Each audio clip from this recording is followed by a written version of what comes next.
How's it going, everybody? It's me, Shane. I'm here to give you my Guardians of the Galaxy Holiday Special review. Before we go any further, please hit the like button, subscribe, hit the notification bell, be notified of more videos just like this, and leave a comment down below. I am wearing my Captain Marvel shirt because I forgot that I had an I Am Groot shirt. And two, she is actually a Guardian of the Galaxy in the comics. At least she was for a little bit. So I can actually easily see the Guardians team expanding because of what we saw in this. Technically, this was about 35 minutes. Pretty good. I don't even know where to start on this. I do like that the opening crawl had snow on it and the Marvel logo had the holiday lights. There's so many cameos in here, and I wish I had written down some physical notes outside of these notes that I have in here, because I want to let's talk about the cameos in here, or the nods. As some of you probably don't know, James Gunn is technically one of the people in charge of the DC EU or DCU or whatever they want to call it. So it's very funny. We get a lot of his, I'll say, alumni when he did the Suicide Squad, and a lot of deep shout outs, such as Flula Borg. If you don't know Flula Borg from his comedy, he was Javelin in the Suicide Squad. He was in the bar scene. When they get the star maps, literally everybody on star maps is a DC person, except for Queen Latifah. Yeah, except for Queen Latifah. Queen Latifah is right up there on the match. You have John Cena, Margot Robbie. Where am I else? The guy from Saved by the Bell. I cannot believe I forgot his name, but that guy, when they played Zach. There was also Arnold Schwarzenegger. Was there anybody else? And the biggest cameo of them all, what is the premise of this movie? Kraglin told the gang a story about how a Yondu ruined Christmas for Peter Quill when he was younger, and Mantis wants to do something nice for him. Now, the real reason why Mantis wants to do something nice for him is so amazing. It's because of the secret that she has only told Drax. And of course, Drax is so dumb that he only thinks about where she, I guess, ate some type of weird, some space nuts. Let's just call them space nuts. But the actual secret is that she is Peter Quill's half sister. Yes, she is daughter of Ego. And she's been sitting on that secret for so long because she doesn't want every time Peter look at her to think of that crappy time with Ego. That's a big ass bombshell. I love it because accepting the MCU as its own thing, because let me talk to my comic book people real quick. Comic book people, let's be real. We have several different universes within comics, right? We have Old Man Logan universe. We have Age of Apocalypse universe. We have Earth X.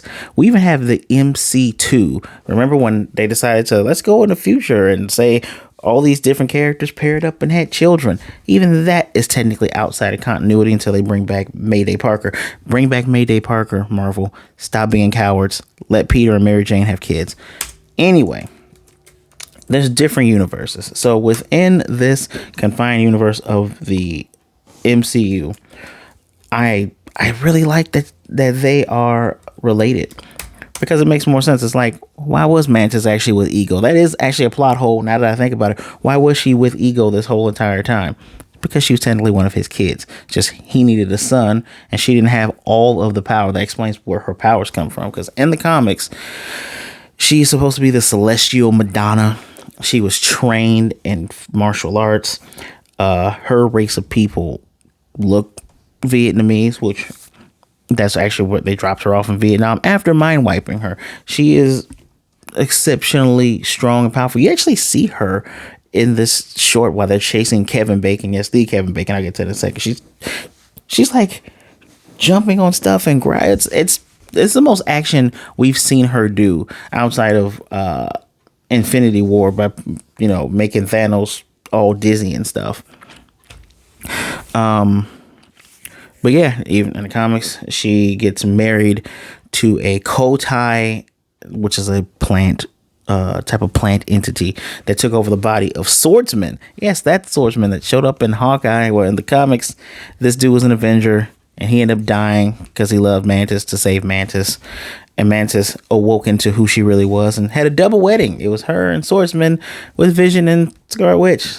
Mantis has technically been an Avenger a long time in the comic books. She's recently, been a Guardian of the Galaxy. Technically, she was green for a while because she ended up getting plant powers too. But now she looks more like, I don't want to butcher the actress name that plays Mantis in the MCU, but looks more like her now. Technically looked more like her original self in the comics, but that's neither here nor there. Another character that I'm pleased to see is Cosmo. Now, the change in Cosmo is Cosmo went from being a he to a she. Cosmo is a she dog. I'm gonna be honest, this is inconsequential. My only question is, what made you decide to do the swap? Did you just say, oh, it could be, we like this actress, we want her in the MCU, we'll let her be Cosmo? Because Cosmo technically is also a Guardian, but Cosmo is a big player within the space side of the MCU, and the actress didn't even bother looking up her name. She does a good Russian accent.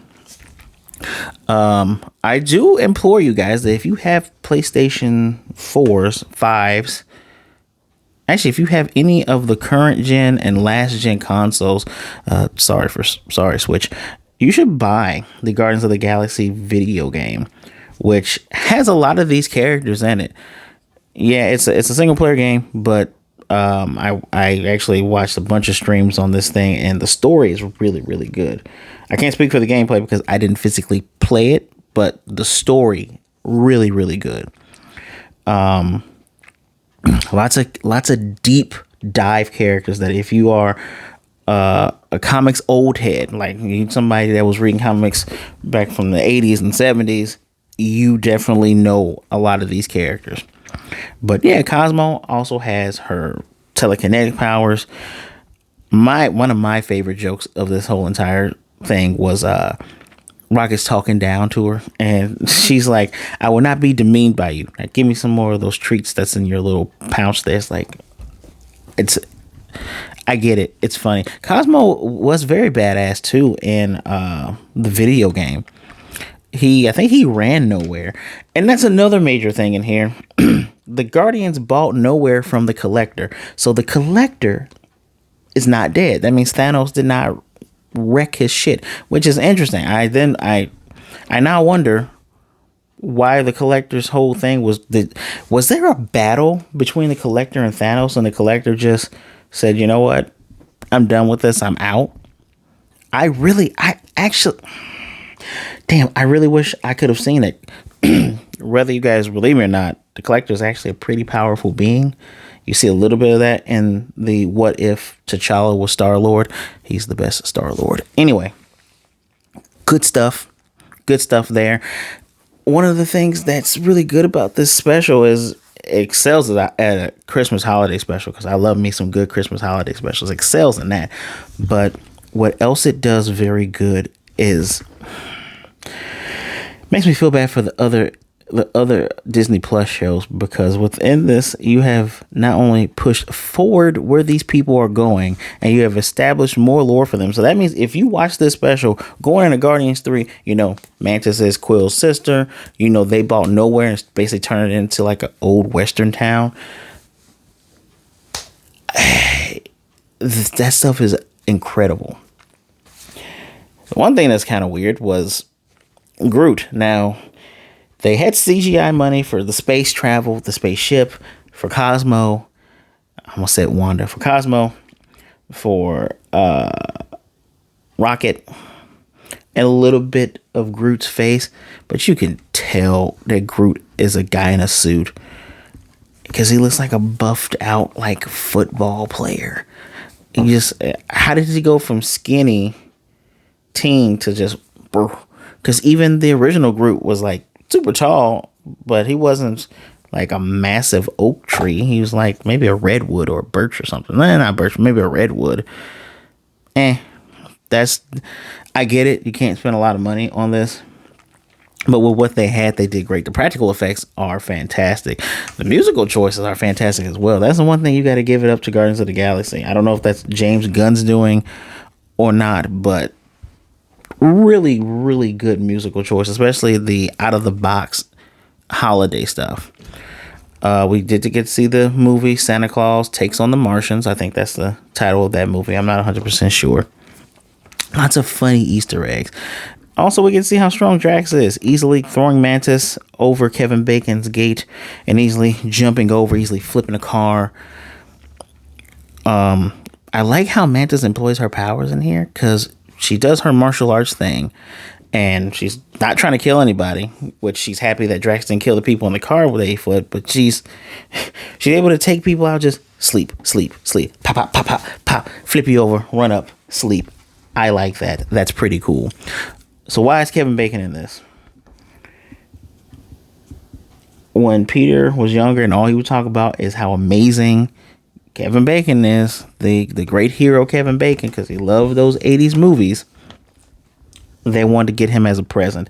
And I love that they stole a bunch of stuff after they got Kevin. Mantis used her trans powers. After they got Kevin. And so the all of nowhere is built up and it looks nice. It looks beautiful. It was touching.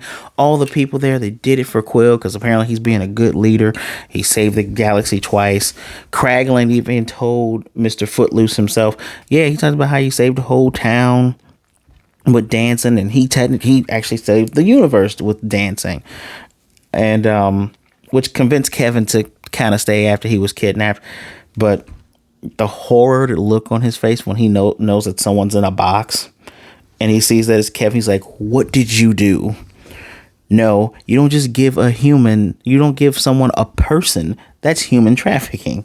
What do Rocket say? What do you give the man that has everything? You get him a guy. No, that very funny. They got genuine laughs out of me, not groans, not you went there. No, genuine laughs out of me, especially one about actors. Where even when Nebula goes, not all actors are pieces of shit, because they hate when Mantis and Drax find out, like, wait a minute, you didn't actually fight Jason Voorhees, you didn't do all that stuff, you're just an actor.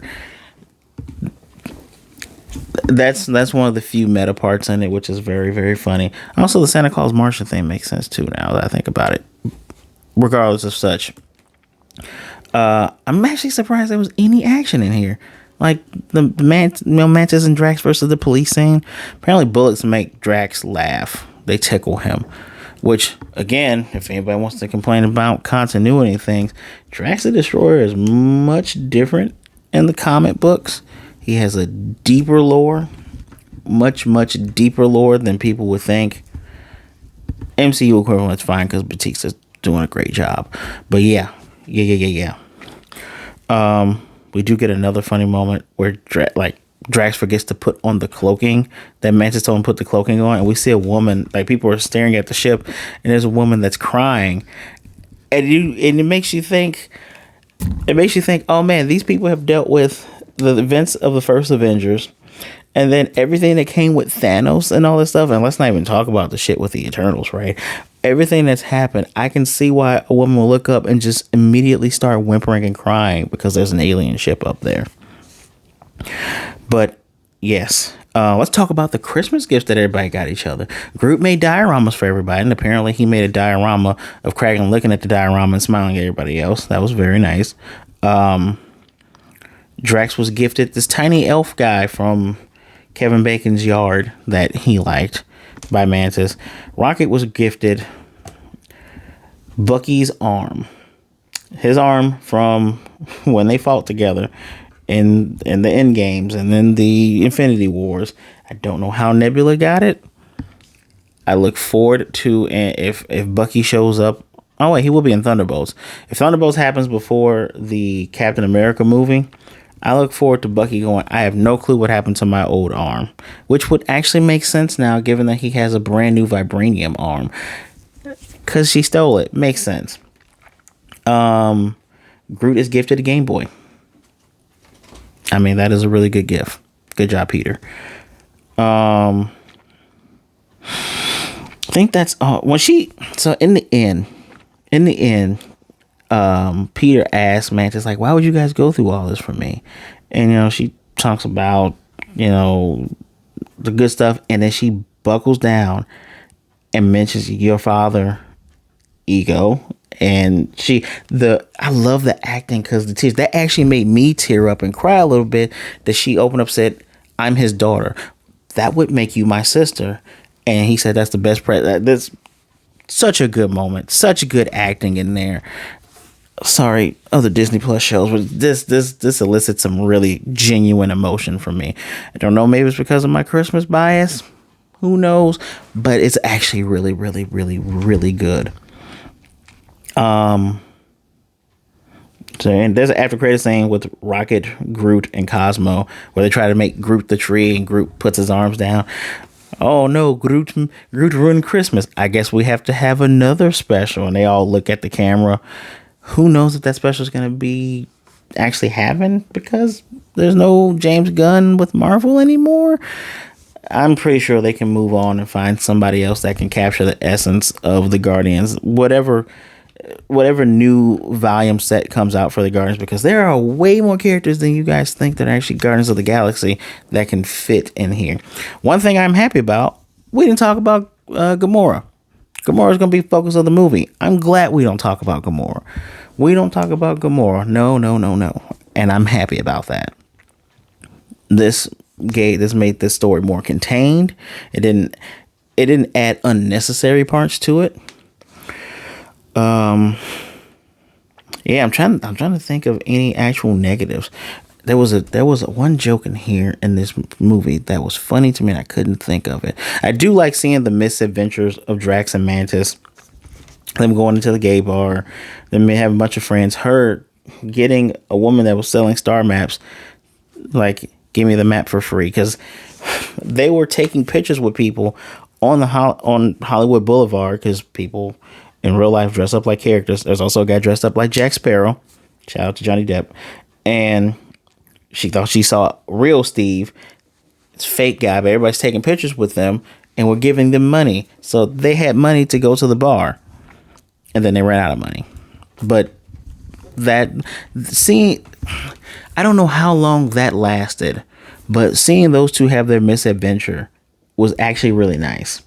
I'm hoping Marvel does more specials like this.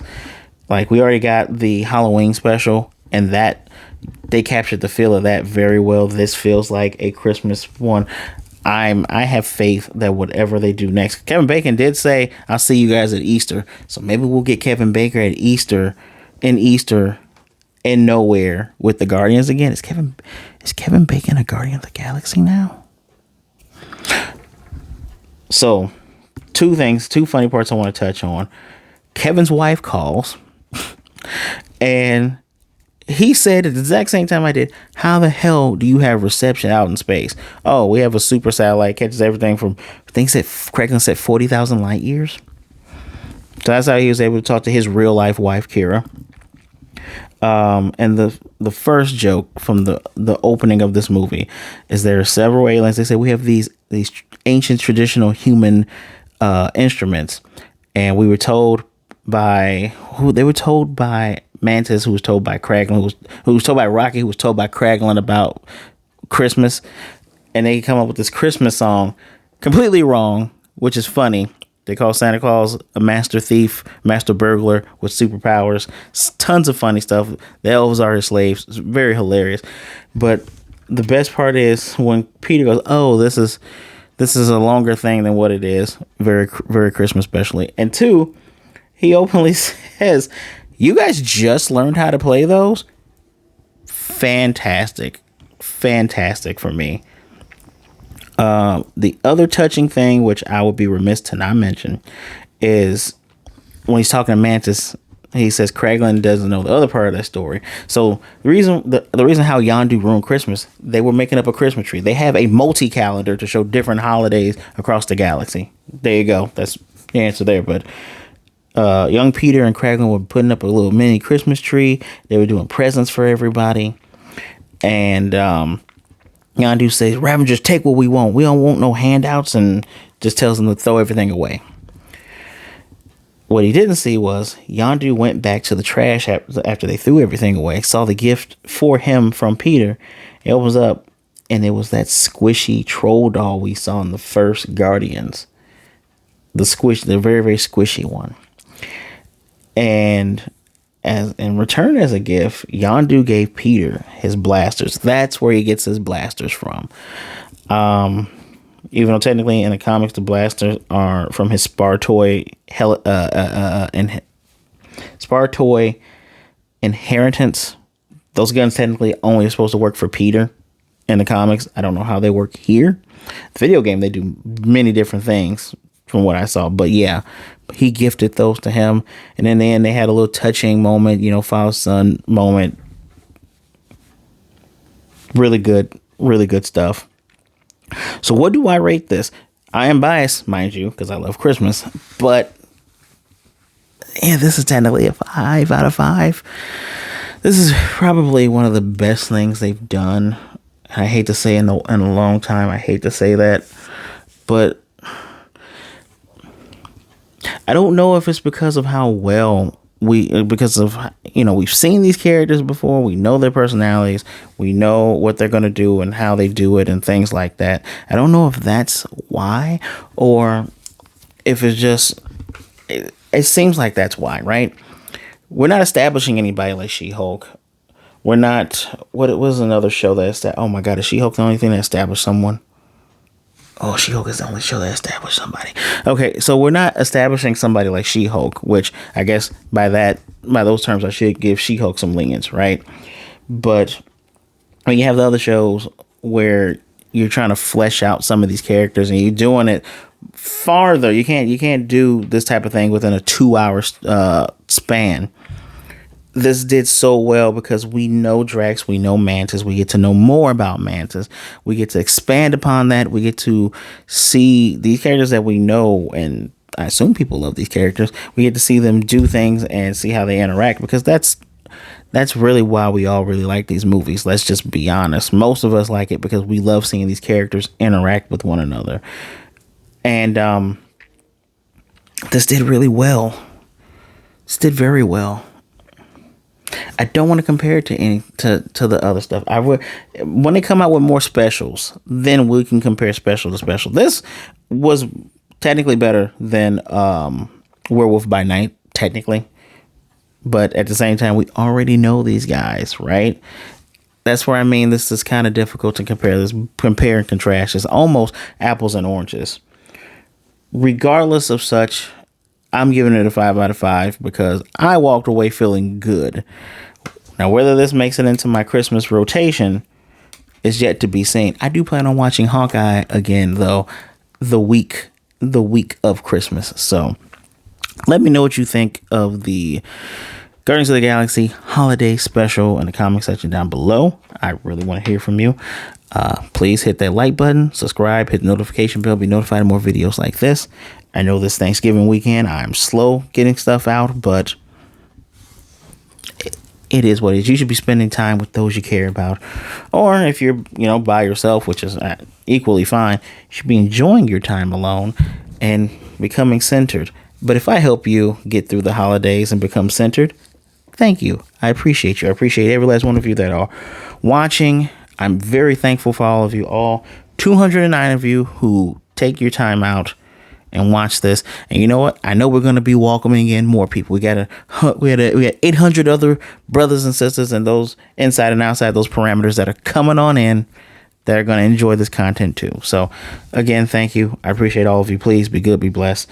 Wash those hands. Continue to be safe out there. Please be good to yourself, be good to others. Either way it goes, please don't be a jerk. I hope you guys were good on Black Friday. Santa can see what you did. He might not get you the extra special thing if you're being a jerk.